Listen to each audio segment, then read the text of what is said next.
Sir, ಈಗ ಈ project ಬಗ್ಗೆ ನಿಮ್ಮ ಅಭಿಪ್ರಾಯ ಏನು ಸರ್? ಮತ್ತು ರೈತರ ಮೇಲೆ ಹಾಕಿರೋ FIR ಮೇಲೆ ನಿಮ್ಮ ಅಭಿಪ್ರಾಯ ಏನು? ಇಲ್ಲ, ನಾನು ರೈತರ ಮೇಲೆ FIR ಹಾಕಿರೋದು ನನಗೆ ಅದು ಗಮನಕ್ಕೆ ಬಂದಿಲ್ಲ. ನನ್ನ ವಿಚಾರ ಇಷ್ಟೇ, ನಾನು ತುಮಕೂರು ಜಿಲ್ಲೆನಾಗಿದ್ಕೊಂಡು ನಾವು ರೈತರುಗಳು ಹೇಮಾವತಿ ನೀರನ್ನು ಅವಲಂಬಿಸ್ಕೊಂಡಿರೋ ಹಿನ್ನೆಲೆಯಲ್ಲಿ ಹಿಂದೆ ವೈಕೆ ರಾಮಯ್ಯನವರು ಕೊಟ್ಟಿದಂತ ಹೋರಾಟದಲ್ಲಿ ತುಮಕೂರು ಜಿಲ್ಲೆ ನೀರು ಬಂದಿರೋಂಥದ್ದನ್ನ ನಮ್ಗೆ ನಿಗದಿ ಆಗಿರಂತ 3000 MCFT ನೀರನ್ನ ಪಡಿಬೇಕು ಅಂತ ತುಮಕೂರು ಬ್ರಾಂಚ್ ಕೆನಾಲ್ ಅಲ್ಲಿ ಒಂದು ಸುಮಾರು 175 ಕಿಲೋಮೀಟರ್ ನೀರು ಬರಬೇಕು. ನಾವು ಟೇಲ್ ಎಂಡ್ ಅಲ್ಲಿ ಇದೀವಿ. ನಮ್ಗೆ ನಿಗದಿಯಾದಂತ ನೀರು ಬರೋಂತ ಸಂದರ್ಭದಲ್ಲಿ 100 ಗೇಟ್ಗಳಿದೆ. ಯಾರನ್ನು ನಾವು ದೊಣ್ಣೆ ಹಿಡ್ಕೊಂಡು ಹೋಗಿ ಕಾವಲು ಕಾಯಕ್ಕಾಗಲ್ಲ, ಪೊಲೀಸರನ್ನ ಹಾಕಕ್ಕಾಗಲ್ಲ, ರೈತರುಗಳಿಗೆ ತೊಂದರೆ ಕೊಡಕ್ಕಾಗಲ್ಲ. ಬಹಳಷ್ಟು ಜನ ರೈತರುಗಳು ಅನಧಿಕೃತ ಪಂಪ್ ಸೆಟ್ಗಳು ಹಾಕತ್ತಾರೆ.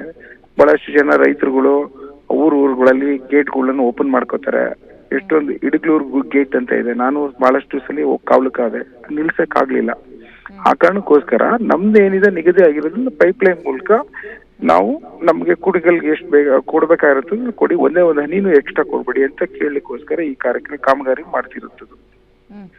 ಸೊ ಹಾಗಾಗಿ ನಾನು ಜಿಲ್ಲೆಯ ಮಗನಾಗಿದ್ಕೊಂಡು ಯಾರ್ಯಾರಿಗೂ ಇವರೆಲ್ಲ ಬೇರೆ ರಾಜಕೀಯದ ಹಿತಾಸಕ್ತಿಗಳನ್ನ ಅವ್ರು ಕಾಪಾಡ್ಲಿಕ್ಕೆ ದಾರಿ ತಪ್ಪಿಸೋಂತ ಅವಶ್ಯಕತೆ ಇಲ್ಲ. ನಾನೇ ಬಂದು ಎಲ್ಲರಿಗೂ ಕ್ಲಾರಿಫೈ ಮಾಡ್ತೀನಿ ಯಾರ್ಯಾರು ಕನ್ಫ್ಯೂಷನ್ ಇದೆ. ಸುಮಾರು 15 ವರ್ಷದಿಂದ ನಮ್ಗೆ 3000 MCFT ಬಂದಿರೋದು 300-400 ಅಂದ್ರೆ 10%, 90% ನೀರೇ ಬರಲ್ಲ. ಟೈಲೆಂಡ್ ಅಲ್ಲಿ ಇದೀವಿ. ಅದನ್ನ ನಾವು ಪಡಿಲಿಕ್ಕೆ ಎಲ್ಲಾರನು ಬಂದು ಭಿಕ್ಷೆ ಕೇಳ್ತಿರ್ಬೇಕಾರೆ ಜಿಲ್ಲೆಯ ಎಲ್ಲಾ ರೈತರುಗಳ ಹತ್ರ ಬಂದು ಕುಣಿಗಲ್ ತಾಲೂಕಿನ ರೈತರಿಗೋಸ್ಕರ ನಾನು ಭಿಕ್ಷೆ ಕೇಳಕ್ ರೆಡಿ ಇದ್ದೀನಿ. ಅವ್ರು ಕನ್ವಿನ್ಸ್ ಆಗ್ಲಿಲ್ಲ, ಕನ್ವಿನ್ಸ್ ಮಾಡ್ತೀನಿ. ಅದನ್ನ ಬಿಟ್ಟು ಸುಮ್ನೆ ಇವರೆಲ್ಲ BJP JDS ಅವರು ರಾಜಕೀಯ ಮಾಡ್ಬೇಕು ಅಂತ ದಾರಿ ತಪ್ಪಿಸೋಕೆ ಯಾವುದೇ ಕಾರಣಕ್ಕೂ ಬಿಡೋದಿಲ್ಲ. ರೈತರಿಗೆ ಏನಾರ ತೊಂದರೆ ಆದ್ರೆ ನಾನು ತುಮಕೂರು ಜಿಲ್ಲೆ ರೈತರ ಮಗನಾಗಿದ್ಕೊಂಡು ನಮ್ಮ ತುಮಕೂರು ಜಿಲ್ಲೆಗೆ ಬರ್ಬೇಕಾದ್ರೆ 24 TMC ನೀರನ್ನ ಪಡಿಬೇಕು. ಅದೇ ಬಂದಿಲ್ಲ ಫಸ್ಟ್ನೇದಾಗಿ. ಹಾಸನರು ಯಾವಾಗ್ಲೂ ಅದನ್ನ ತೊಂದರೆ ಕೊಡ್ತಿರ್ತಾರೆ. ಅದನ್ನ ಫಸ್ಟ್ ಪಡೆದು ನಮ್ಗೇನಿದೆ ಅದ್ರಲ್ಲಿ 3000 MCFT ತೆಗೆದುಕೊಂಡು ಹೋಗ್ಲಿಕ್ಕೆ ಅವಕಾಶ ಮಾಡ್ಕೊಡಿ ಅಂತ ಎಲ್ಲಾರನ್ನು ಬೇಡಕ್ಕೆ ನಾನು ರೆಡಿ ಇದ್ದೀನಿ. ಸರ್, ಇದ್ರ ಜೊತೆಗೆ ಇನ್ನೊಂದು ಕೇಳಲೇಬೇಕು. ಆ ಭಾಗದಲ್ಲಿ ಪ್ರೊಟೆಸ್ಟ್ ಆದಾಗ FIR ರೈತರ ಮೇಲೂ ಆಗ್ಬಿಟ್ಟಿದೆ ಸರ್. ನೀವೇ ಗಮನ ಹರಿಸಬೇಕಲ್ವಾ ಅದ್ರ ಬಗ್ಗೆ? ಮೊನ್ನೆ ಪ್ರತಿಭಟನೆ ಮಾಡಿದಾಗ ರೈತರ ಮೇಲೂ FIR ಆಗಿದೆ ಸರ್. ಈ ಲೀಡರ್ಸ್ ಬಿಟ್ಟಾಕಣ, ಲೀಡರ್ಸ್ ಮೇಲೆ ಬಿಟ್ಟಾಕಣ. ಕೇಳಿ ಅದನ್ನ ಬೇಕಾದ್ರೆ ನಾನು ಒಂದು ಮಾತನ್ನ ಕೇಳ್ಕೊತೀನಿ. ಯಾವ್ದೇ ಕಾರಣಕ್ಕೂ ರೈತರುಗಳನ್ನ ಸರ್ಕಾರ ಬಿಡೋದಿಲ್ಲ. ನಾವೆಲ್ಲ ಅಣ್ಣ ತಮ್ಮದಿರು. ಆ ರೈತರುಗಳನ್ನ ರಕ್ಷಣೆ ಕೊಡೋಂಥದ್ದು ನಮ್ಮ ಸರ್ಕಾರದ ಜವಾಬ್ದಾರಿ ಇದೆ. ಅದೇನೇ ಆದ್ರೂ ರೈತರುಗಳ ರಕ್ಷಣೆಗೆ ಎಲ್ಲರೂ ಬರ್ತೀವಿ ಒಟ್ಟಿಗೆ. ಯಾರು ಆತಂಕ ಪಡೋಂತ ಅವಶ್ಯಕತೆ ಇಲ್ಲ. ಆದ್ರೆ ಕಾನೂನು ಮೀರಿ ಕೈಗೆತ್ಕೋಬಾರ್ದು. ಅದು ಕಾನೂನು ಎಲ್ಲರಿಗೂ ಒಂದೇ. ಈ ಅದಕ್ಕೆ ಹೇಳತ್ತೆ ಇರೋದು, ಇವ್ರು ಯಾರು ರಾಜಕೀಯ ಒಂದು ವ್ಯವಸ್ಥೆಯಲ್ಲಿ ತಮ್ಮ ಸ್ವಇಚ್ಛೆಗೆ ಎಲ್ಲೋ ಒಂದ್ ಕಡೆ ಬಳಕೆ ಮಾಡ್ಕೊಳಂಥದ್ದು, ದಾರಿ ತಪ್ಸಂತ ಪ್ರಚೋದನೆ ಮಾಡೋಂಥ ವ್ಯವಸ್ಥೆ ಆಗ್ಕೂಡ್ದು. ಅದನ್ನೇನೇ ಇದ್ರು ಕ್ಲಾರಿಫಿಕೇಶನ್ ಬೇಕಾದ್ರೆ ನಾನೇ ಆ ಒಂದು ತುಮಕೂರು ಜಿಲ್ಲೆಯಲ್ಲಿ ಎಲ್ಲೆಲ್ಲಿ ಕನ್ಫ್ಯೂಷನ್ ಇದೆ ರೈತರುಗಳನ್ನ ಕರೆದ್ರೆ ನಾನೇ ಹೋಗಿ ಅವ್ರಿಗೆ ನಮ್ ಕಷ್ಟ ಸುಖ ಹೇಳ್ತೀನಿ. ನಾನೊಬ್ಬ ಜಿಲ್ಲೆಯ ಮಗನಾಗಿದ್ಕೊಂಡು ನನ್ನ ತಾಲೂಕು ಆ ಜಿಲ್ಲೆಗೆ ಸೇರೋದಕ್ಕೆ ಆಯ್ತು ರೈತರುಗಳು ಬೇಡ, ಕುಣಿಗಲ್ ರೈತರಿಗೆ ನೀರ್ ಕೊಡೋದ್ ಬೇಡ ಅಂತ ಡಿಸೈಡ್ ಮಾಡ್ಬಿಡ್ಲಿ, ನಾವು ಸರೆಂಡರ್ ಆಗ್ಬಿಡ್ತೀವಿ. ಆಯ್ತು ತಗೊಂಡೋಗ್ಬಿಡಿ, ನೀವು ನಮ್ ಸೇರಲ್ಲ ನಮ್ ಜಿಲ್ಲೆಗೆ ಅಂತ ಹೇಳಿ. ನಾನ್ ಕೇಳ್ತಿರೋದೇನು, ಇಷ್ಟ ದಿನ ನಮ್ಗೆ ಅಷ್ಟು ಅನ್ಯಾಯ ಆಗಿರೋದನ್ನ ನಾವೂನು ರೈತರಾಗಿ ಬದುಕ್ಬೇಕಲ್ವಾ, ಬಾಳ್ಬೇಕಲ್ವಾ? ನಾವು ಕಷ್ಟಪಟ್ಕೊಂಡು ನೀರಿನ ಪ್ರಶ್ನೆ ಸರ್. ಇನ್ನೊಂದು FIR ಕೇಳಿದ್ರಿ, ಇನ್ನೊಂದು ಪ್ರಶ್ನೆ ನನಗೆ ಭಾರಿ ಆಶ್ಚರ್ಯ ಅಂದಿದ್ದು, ಜಾಗದಲ್ಲಿ ಇರ್ಲೇ ಇಲ್ಲ ಅಂತವ್ರ ಮೇಲೆಲ್ಲ FIR ಹಾಕಿದ್ರಲ್ಲ, ಇದೇನು ಒಂದ್ ರೀತಿ? ಗೊತ್ತಿಲ್ಲಮ್ಮ, ನನ್ಗೆ ಏನು ಅಂತ ಗೊತ್ತಿಲ್ಲ. ನನ್ಗೆ ಯಾರಿಗೆ ಏನು ತೊಂದರೆ ಆಗ್ಕೂಡ್ದು, ಅವ್ರ ಜೊತೆ ನಾವೆಲ್ಲ ನಿಂತ್ಕೋತೀವಿ. ನಾವು ಎಲ್ಲ ಬಹಳಷ್ಟು ಹಿಂದೆ ವೈಕೆ ರಾಮಯ್ಯನವರು ಜಿಲ್ಲೆಗೆ ನೀರ್ ತಂದಾಗ ಬಹಳಷ್ಟು ಔದಾರ್ಯದಲ್ಲಿ ಸಹೋದರತ್ವದಲ್ಲಿ ಮೆರೆದಿರಂತ ಕುಣಿಗಲ್ ತಾಲೂಕಿನ ಜಿಲ್ಲೆ.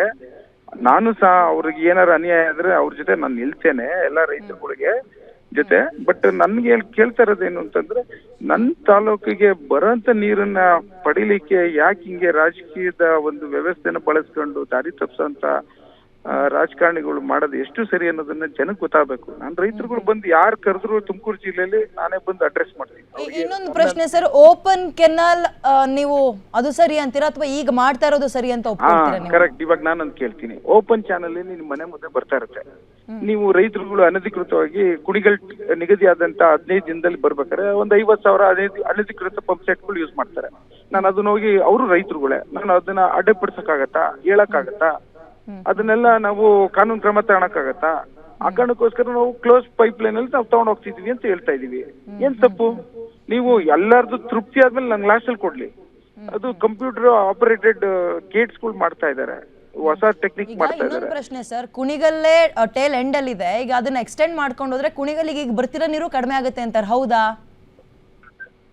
ಅರ್ಥ ಆಗ್ಲಿಲ್ಲ. ಕುಣಿಗಲ್ಗೆ ಈಗ ಅದನ್ನೇ ಟೇಲ್ ಎಂಡ್ ಅಂತ ಇಲ್ಲಿ ತನಕ ಕರಿತಾ ಇರೋದಲ್ವಾ, ಹೌದು. ಇನ್ ಮುಂದೆ ಅದ್ರ ಮುಖಾಂತರ ಮಾಗಡಿಗೋ ರಾಮನಗರಕ್ಕೋ ಹೇಳ್ಕೊಂಡು ಹೋದ್ರೆ ಈಗ ಸಿಕ್ತಿರೋದ್ರಲ್ಲೂ ಕಡಿಮೆ ಆಗೋಗುತ್ತೆ ಅಂತಾರೆ, ಹೌದಾ? ಇದನ್ನೇ ದಾರಿ ತಪ್ಪಿಸ್ತಾ ಇರೋದು.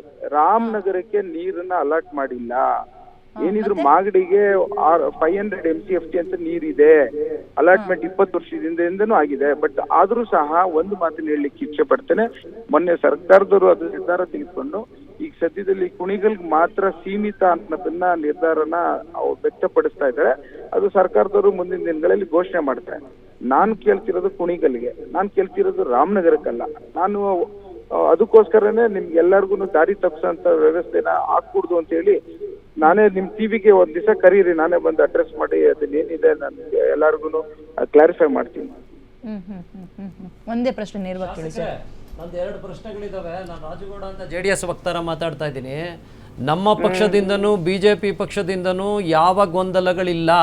ನಾವು ಮೊದಲೇ ಸ್ಪಷ್ಟವಾಗಿ ಹೇಳ್ತಾ ಇದ್ದೀವಿ, ರೈತರಿಗೆ ನೀರು ಕೊಡೋ ವಿಚಾರದಲ್ಲಿ ನಾವು ಯಾವ ರಾಜಕೀಯನೂ ಮಾಡ್ತಾ ಇಲ್ಲ, ಒಂದನೇದು. ಆ್ಯಂಡ್ ಎರಡನೇದು, ಈಗ ನಿಮ್ಮ ಗುಬ್ಬಿ ಶಾಸಕರೇ ಹೇಳಿದ್ರು ನಮಗೆ ಪೈಪ್ಲೈನಲ್ಲಿ ಹೋಗೋದು ಇಷ್ಟ ಇಲ್ಲ, ಓಪನ್ ಕೆನಲ್ ಬೇಕು ಅಂತ ಹೇಳ್ತಾ ಇದ್ದಾರೆ. ನಾನು ಹೇಳ್ತಾ ಇರೋದು ರೈತರ ಮಧ್ಯೆ ದ್ವೇಷ ಬಿತ್ತೋ ಪರಿಸ್ಥಿತಿ ನಿರ್ಮಾಣ ಮಾಡೋದು ಬೇಡ. ಆ್ಯಂಡ್ ಎರಡನೇದು, ನಿಮ್ಮ ಮಾಗಡಿ ಶಾಸಕರು ಹೇಳ್ತಾರೆ ನಿಮ್ಮ ನೀರು ಹಾಲು ನಿಮ್ದು ಅಲ್ಲಿಂದ ಬರ್ತದೆ ನಿಲ್ಲಿಸ್ತೀನಿ ಅಂತ. ನಾನು ಹೇಳೋದು ನಿಮ್ಮ ಪಕ್ಷದಿಂದನೇ ಈ ರಾಜಕೀಯ ತಿಕ್ಕಾಟಗಳು ಶುರುವಾಗಿದೆ ಅನ್ನೋದು ನಂದು ಮೊದಲನೇ ವಾದ. ಒಂದು ನಿಮಿಷ ಸರ್,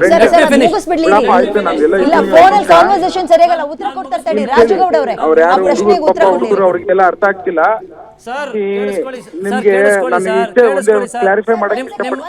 ಪ್ರಶ್ನೆಗೆ ಉತ್ತರ ಬೇಕಾ ಬೇಡವಾ ಸರ್? ಹೇಳಿ, ಮಾತಾಡಿ. ನಾನು ಜಾಸ್ತಿ ಹೊತ್ತು ಮಾತಾಡ್ಲಿಕ್ಕೆ ಆಗಲ್ಲಮ್ಮ, ಆಮೇಲೆ ನಾನೇ ಬರ್ತೀನಿ, ಅವ್ರನ್ನ ಯಾರು ಕರೀರಿ ಬೇಕಾದ್ರೆ ಎಲ್ಲಿಗೆ ಬರ್ಬೇಕು. ಖಂಡಿತವಾಗ್ಲೂ ನಿಮ್ಮ ಶಾಸಕರುಗಳು ಟೆಕ್ನಿಕಲ್ ಪರ್ಸನ್ ಚರ್ಚೆ ಮಾಡಿ ಕ್ಲಾರಿಫೈ ಮಾಡಕ್ ಬಿಡ್ತೀರಾ ಏನು? ಒಂದ್ ಸೆಕೆಂಡ್ ಇಲ್ಲಿ ಚರ್ಚೆ ಮಾಡೋಣ.